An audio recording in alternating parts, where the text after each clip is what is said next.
Hey guys, and welcome back to this channel. In this video I'll be showing you guys how you can apply this inverted filter to your videos on CapCut PC. So you're going to go to adjustments and you're going to go to curves, and you're actually just going to basically drag the right one to the to the bottom and the left one to like the top. And you're going to do it with all of the like curves. There's like red, so you're going to do that. And then you're going to scroll down and you're going to do it to the green one. So drag that to the bottom and drag the left one to the top, and you'll have this like last one, and you're just going to do that.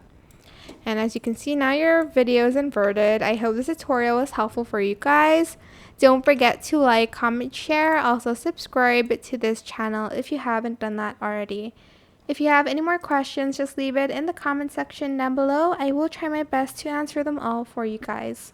If you found this video helpful, please click the thanks button above the description box down below. Thank you so much for watching. Bye!